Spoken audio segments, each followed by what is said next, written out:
Have you ever wondered why the teachings of ancient sages still make people debate, doubt, and sometimes fear after thousands of years? We seem to have understood Socrates, Seneca, or Confucius through textbooks, translations, and countless repeated quotes. But between those pages, there always exists a gap of lost words, edited copies, meanings obscured by the prejudices of the times. Perhaps it is in that gap that the most important secrets are hidden. Imagine a seemingly benign saying that was once considered a threat to social order. A seemingly simple piece of advice that has the power to shatter illusions. A seemingly familiar proposition that turns out to be only a shadow of its original meaning. If all we know is the polished surface, while the core, the spirit, the context, the intention, has been distorted by time and human hands, what have we left behind? Today's video is not just to collect a few more quotes. It is a journey against the wind to follow the traces of misunderstandings, of forgotten memories, and to look back at ancient philosophies with a more sober eye. Because the echoes of philosophy not only remind us, but also force us to ask, what is the truth that they never taught us? To understand the hidden truths, we need to return to three pillars of human thought: Socrates, Seneca, and Confucius. They lived in different places and times, but they have one thing in common. They all left behind a legacy that cannot be measured in a few pages of books, because what remains is only a piece of the larger picture.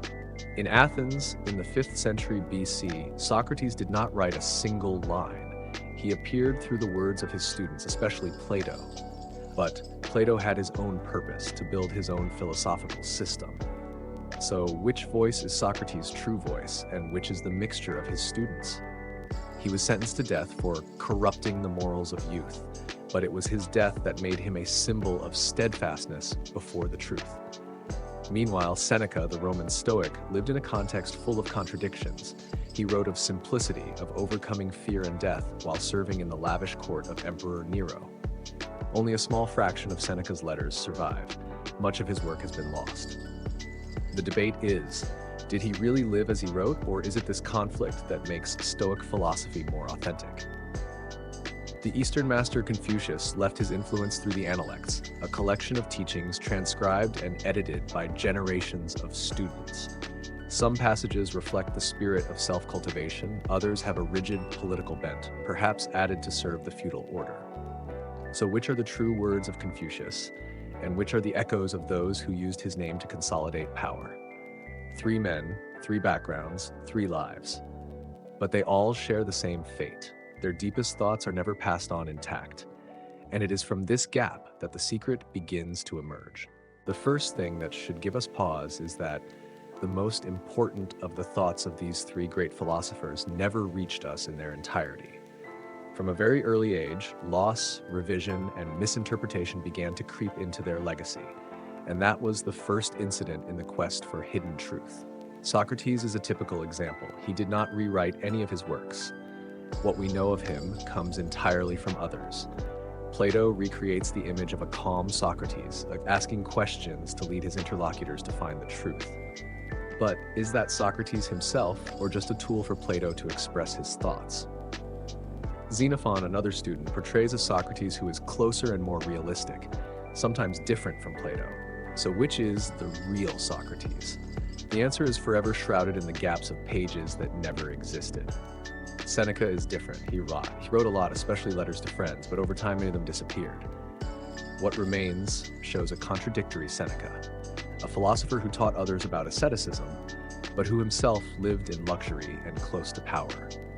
Later generations often use this as an excuse to criticize him as a hypocrite. But if the lost letters still exist, could they show us a different Seneca? Perhaps a man in constant struggle with himself, a living testament to how philosophy does not always coincide with reality. Confucius suffered the same fate. The Analects we read today was not his direct handwriting, but the result of generations of students copying and editing. Some scholars suspect that the passages emphasizing absolute obedience to the emperor may have been added for political purposes. Thus, the image of Confucius that has been passed down to posterity is perhaps not entirely the real person, but an edited version to maintain social order. And this is the great tragedy. The teachings that seem immortal are being eroded by time and people. The truth falls into the gaps where pages are lost, copies are distorted, words are interpreted for personal gain. We seek light from them, but that light has passed through too many layers of veils. In that moment, a question arises. Is what we learn today really ancient truth, or just fragments left after history has selected and changed? However, the paradox here is that it is precisely these losses, distortions, and misunderstandings that inadvertently help the ideas of philosophers to survive longer, rather than being buried over time. What was thought to be misfortune turned out to be the soil for philosophy to take root and continue to spread. Look at Socrates. The people of Athens considered him a threat to traditional morality. They accused him of corrupting the youth and forced him to drink poison. His death, in the eyes of his contemporaries, was a humiliating abasement. But it was that sentence that turned Socrates into an immortal symbol of freedom of thought.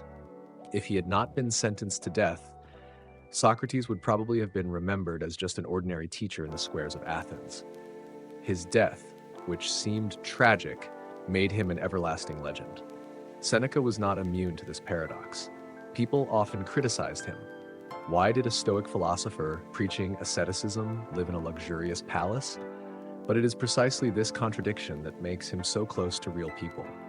No one lives perfectly, not even philosophers. And it is Seneca's many contradictory lives that make Stoic philosophy more convincing.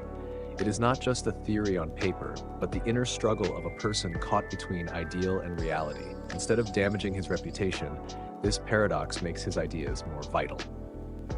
Confucius faced a similar situation. For centuries, his image was closely associated with the stereotype of the guardian of the feudal order, forcing people to obey unconditionally.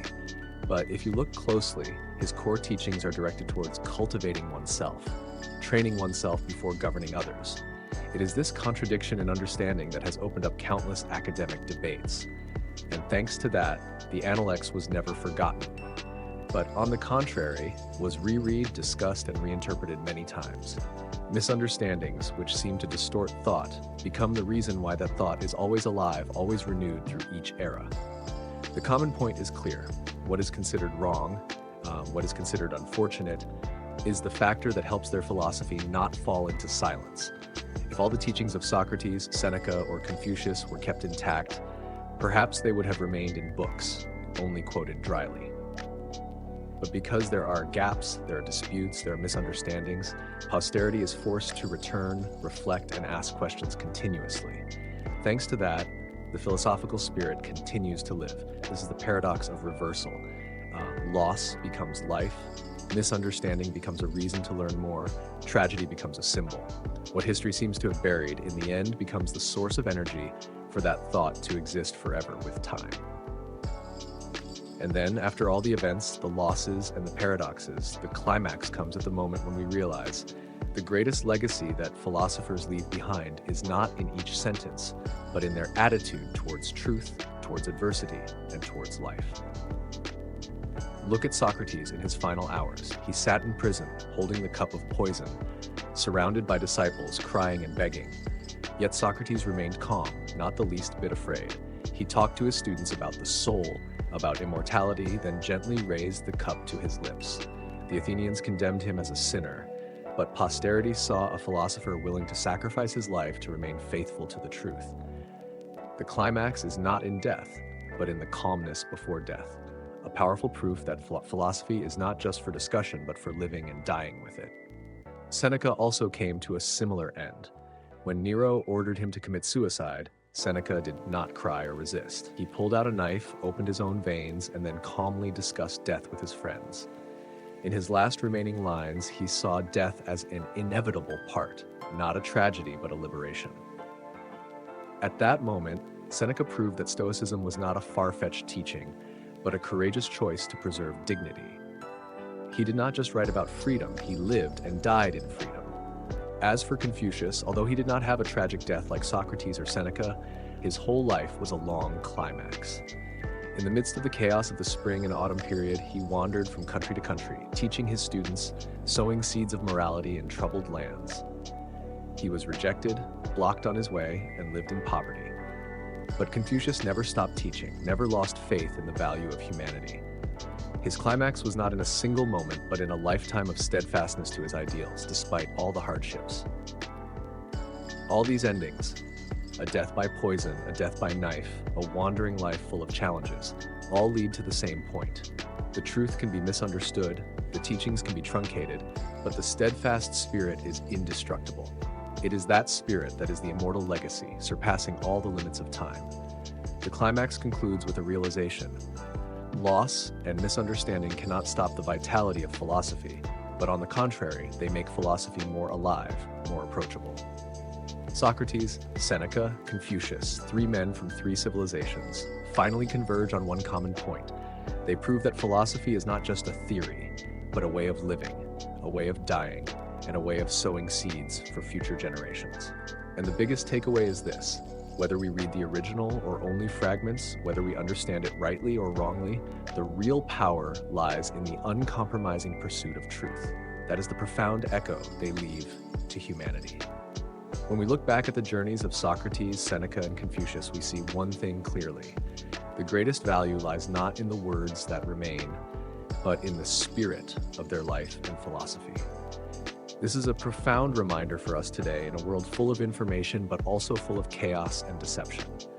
The lesson from Socrates is the courage to face the limits of knowledge.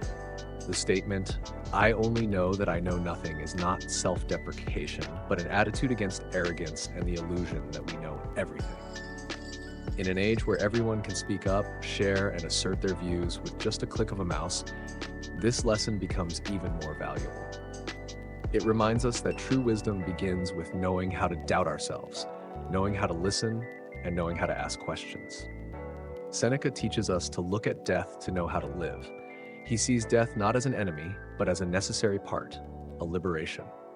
Instead of running away, Seneca chose to face it and turn it into evidence for Stoic philosophy. Nowadays, in the hustle and bustle of life, people often forget the finiteness of their lives, engrossed in endless ambitions. Seneca reminds us that life is not short, but we have wasted too much of it. That lesson helps us learn to cherish every moment, to live according to what is meaningful, instead of being caught up in frivolous things. As for Confucius, his legacy is encapsulated in a simple teaching: start with yourself.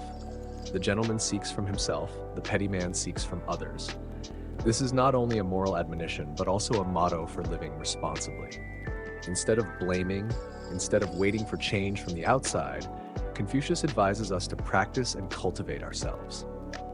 In the context of a turbulent modern society, this lesson becomes extremely necessary. Only when each individual is strong enough, the community can be sustainable.